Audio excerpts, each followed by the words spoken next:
Welcome है आपका IAS point के यूट्यूब चैनल में। जैसा कि आप सभी जानते हैं, हमारा जो सेक्शन है ये आपका इंपॉर्टेंट क्वेश्चंस का रहता है, जिसमें हम डेली 10 क्वेश्चंस को डिटेल के साथ देखते हैं।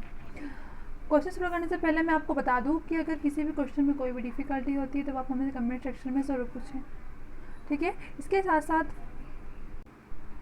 UPSI महासंग्राम 2021 नोट्स UPSI के सिलेबस पर आधारित है। यह नोट्स मात्र आपको 149 रुपये में दिया जा रहा है। सिलेबस में जितने भी टॉपिक है सभी कवर किए गए हैं। लगभग 250 PDF का संग्रह जो कि आपका टॉपिक टू टॉपिक है, जैसे सामान्य हिंदी, मूल विधि, सामान्य अध्ययन यानी कि संपूर्ण GS, उत्तर प्रदेश विशेष, गणित, तर्क परीक्षण, कंप्यूटर और प्रमुख संस्था जैसे जो कई महत्वपूर्ण टॉपिक है सभी कवर किए गए हैं। अगर आप नोट्स प्राप्त करना चाहते हैं तो स्क्रीन पे दिए हुए नंबर पर आप कॉल कर सकते हैं, और अगर आपको कोई भी डिफ़िकल्टी होती है इसमें भी तो आप इस नंबर पर आप कॉल भी कर सकते हैं और मैसेज भी कर सकते हैं, ठीक है। चलिए अब चलते हैं हमारे क्वेश्चंस की ओर।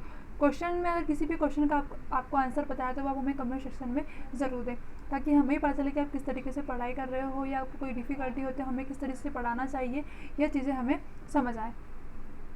क्वेश्चन नंबर पहला है, भारतीय संविधान के किस भाग को उसकी आत्मा की आंख्या प्रदान की गई है, ठीक है, आदि की आंखें प्रदान की गई है। ऑप्शन है आपके पास प्रस्तावना, मौलिक अधिकार, राज्य के नीति निर्देशक तत्व, या फिर संविधान के सभी अनुच्छेद, ठीक है। क्वेश्चन पूछा गया है जो संविधान, भारत का जो संविधान है इसमें किस भाग को क्या कहा गया है, आत्मा की आंख कहा गया है, ठीक है। तो जो जिसे आत्मा की आंख्या कहा प्रदान की गई है वह है प्रस्तावना, ठीक है। प्रस्तावना को ही क्या कहा गया है, आत्मा की आंख्या। आइए देखते हैं। भारतीय संविधान की प्रस्तावना को संविधान की आत्मा कहा गया है। न्यायमूर्ति हिदायतुल्लाह ने गोलकनाथ बनाम पंजाब राज्य के मामले में उद्देशिक को संविधान की मूल आत्मा कहा है। जब पंजाब राज्य के जो मामले हुए थे उस समय न्यायमूर्ति हिदायतुल्लाह ने क्या कहा था, इसे संविधान की मूल आत्मा कहा है। इसके बाद KM मुंशी ने इसे राजनीतिक जन्मपत्री कहा है, जबकि BR अम्बेडकर ने अनुच्छेद यानी कि संवैधानिक उपचारों का अधिकार को संविधान की आत्मा कहा है। यानी कि जो BR अम्बेडकर थे उन्होंने क्या कहा है, संविधान उपचारों की आत्मा। इसके साथ साथ भारत संविधान की प्रस्तावना को एक तो आत्मा भी कहा जाता है। न्यायमूर्ति हिदायतुल्लाह ने क्या कहा है, संविधान की मूल आत्मा कहा है, और MK मुंशी ने इसे राजनीतिक जन्मपत्री कहा है। तो ये चीज़ें आपको याद रखनी, इतने सारे नाम किसके, प्रस्तावना के। अगले क्वेश्चन की ओर चलते हैं। अगला क्वेश्चन है, भारत के गणतंत्र मतलब कि भारत को गणतंत्र क्यों कहा जाता है।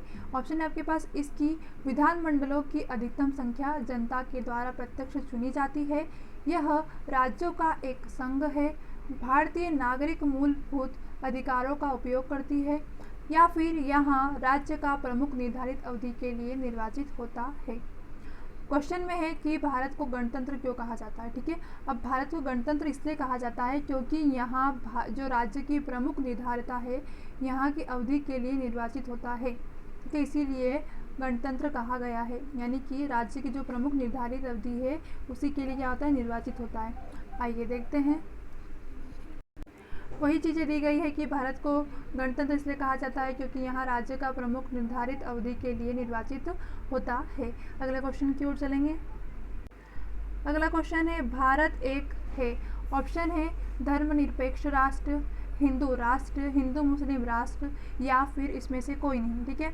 आप सभी जानते हैं हमारे भारत में हिंदू मुस्लिम दोनों हैं, इसके साथ सिख ईसाई सभी प्रकार की जातियाँ हैं, तो इसे हिंदू राष्ट्र नहीं कहा जा सकता, हिंदू मुस्लिम राष्ट्र भी नहीं कहा जाता। धर्मनिरपेक्ष यानी कि सभी प्रकार के धर्मों को यहाँ पर अपने अधिकार है, ठीक है। तो भारत एक क्या है, भारत एक धर्मनिरपेक्ष राष्ट्र है। आइए देखते हैं। अब देखेंगे धर्मनिरपेक्षता राष्ट्र जो है इसका तात्पर्य क्या होता है। देखो, किसी भी राज्य या राष्ट्र द्वारा किसी भी विशेष धर्म को कानून रूप से मान्यता प्रदान न करना, ठीक है।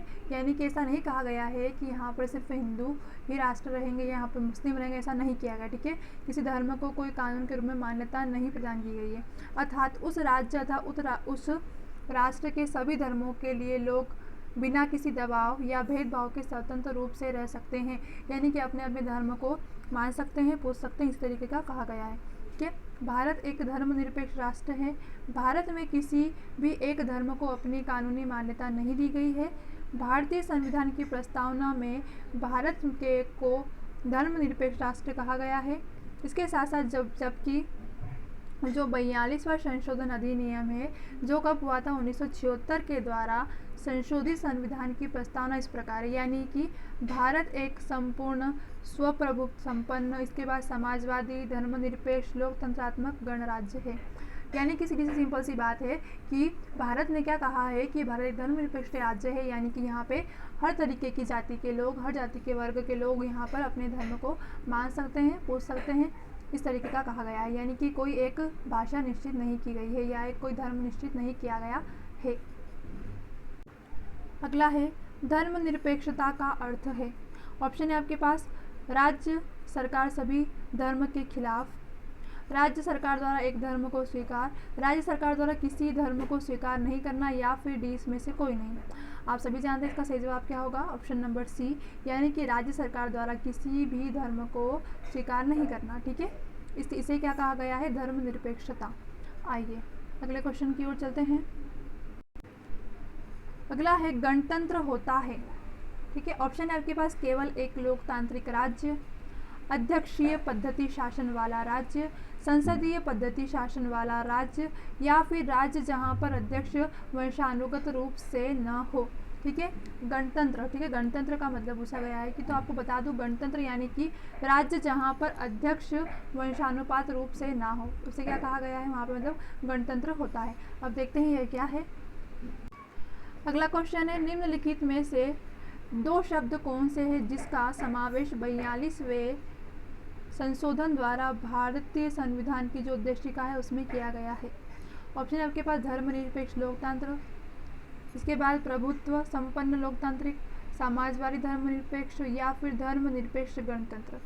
देखो क्वेश्चन देखना आप, यह तो आपको संशोधन में सभी में कहा गया, परंतु क्या पूछा गया, 42वें संशोधन के द्वारा संविधान का उद्देशिक में किया गया है। ठीक है, सही जवाब क्या होगा आपका, ऑप्शन नंबर सी, यानी कि समाजवादी और धर्मनिरपेक्ष का उद्देश्य किया गया है कई में 42वें संशोधन में। ठीक है, आइए देखते हैं।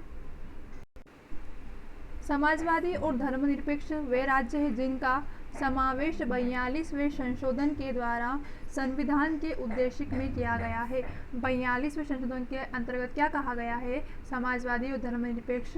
ठीक है, यह क्या है, यह संविधान के उद्देशिक में कहा गया है। कौन से, 42वें संशोधन में। अगले क्वेश्चन की ओर चलते हैं। भारतीय संविधान की प्रस्तावना में भारत को किस रूप में घोषित किया गया है। ऑप्शन है एक सार्वभौम प्रजातांत्रिक गणतंत्र, एक समाजवादी प्रजातांत्रिक गणतंत्र, एक प्रभु संपन्न समाजवादी धर्मनिरपेक्ष प्रजातांत्रिक गणराज्य, या फिर इसमें से कोई नहीं। ठीक है, प्रस्तावना में पूछा गया है कि प्रस्तावना में भारत को किस रूप में घोषित किया है।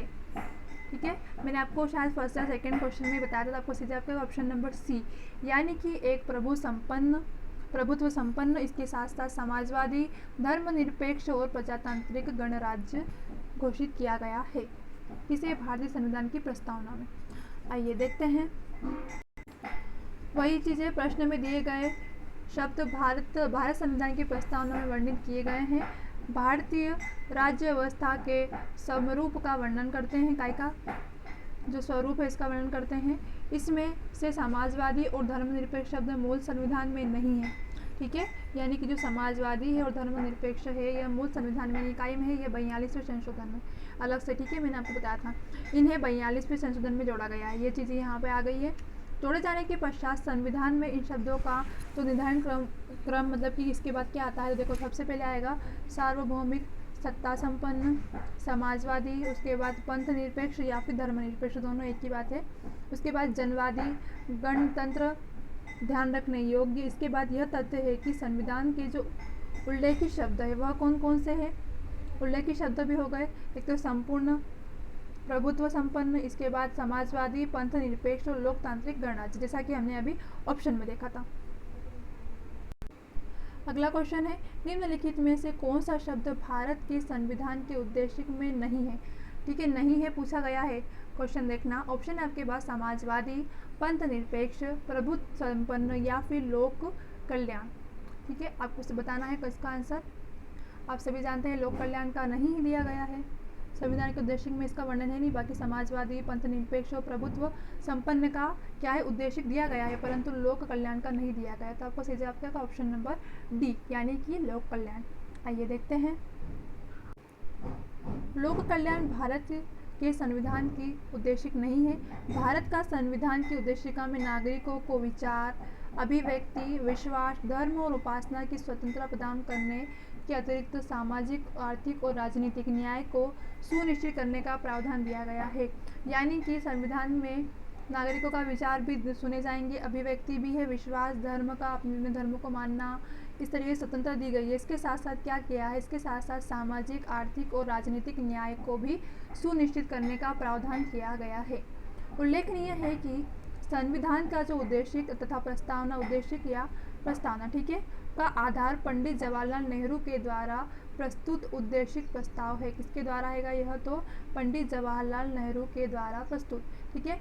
अब आगे देखेंगे, जिसे उन्होंने कब 13 दिसंबर 1946 को संविधान निर्मात्री सभा में प्रस्तुत किया था, ठीक है। अब देखो पंडित जवाहरलाल नेहरू ने जो उद्देशिक प्रस्ताव है यह कब प्रस्तुत किया था, तो यह भी क्वेश्चन हो गया कि 13 दिसंबर 1946 किसके द्वारा, पंडित जवाहरलाल नेहरू के द्वारा क्या किया था, संविधान की उद्देशिक तथा प्रस्तावना के आधार पर प्रस्तुत किया था। क्या किया था, उद्देशिक प्रस्ताव। इसके साथ साथ यह प्रस्ताव 22 जनवरी 1947 को पारित हुआ। यह भी क्वेश्चन हो गया कि पंडित जवाहरलाल नेहरू के द्वारा जो प्रस्तुत उद्देशिक प्रस्ताव था यह कब पारित हुआ, पारित कब हुआ, 22 जनवरी 1947।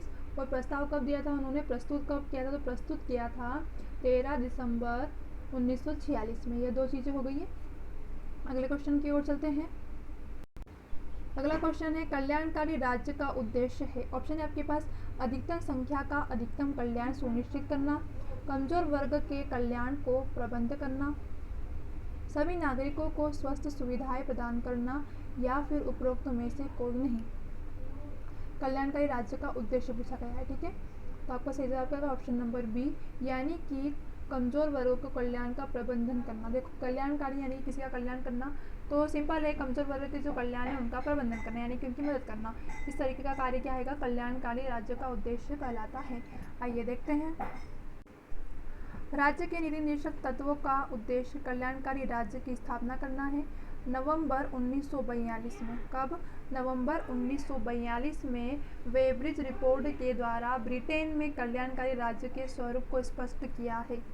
कहाँ पर, ब्रिटेन में, ठीक है। क्या किया हैगा, तो कल्याणकारी राज्य के स्वरूप को स्पष्ट किया है, कब, नवंबर 1942 में। इसमें गरीबी, बीमारी, निरक्षरता, नखाखोरी और अभाव जैसी जो कुरीतियाँ हैं, यानी कि जो बुरी आदतें हैं, इनसे निपटने के लिए राज्य की सक्रियता को आवश्यक माना गया है। इसी रिपोर्ट में कमजोर वर्ग के कल्याण का प्रबंधन करना राज्य का उद्देश्य माना गया है। यानी कि सिंपल सा है कि कल्याणकारी का क्या काम हैगा, अपने जो राज्य है उसको गरीबी, बीमारी, निरक्षरता आदि को निपटाना। यह कब, कहाँ पे प्रस्तुत किए, तो ब्रिटेन में, कब, नवंबर 1942 में। किसके अनुसार, वेब्रिज रिपोर्ट के द्वारा। अगले क्वेश्चन की ओर चलते हैं। क्वेश्चन नंबर 10वां है, भारत का एक गणराज्य मुख्य रूप से माना जाता है क्योंकि, ऑप्शन आपके पास, राज्याध्यक्ष का चुनाव होता है, उसे 15 अगस्त 1947 को स्वतंत्र मिली थी, या फिर उसका अपना लिखित संविधान है, और लास्ट ऑप्शन है आपके पास, उसकी सरकार संसदीय प्रणाली के अनुसार है।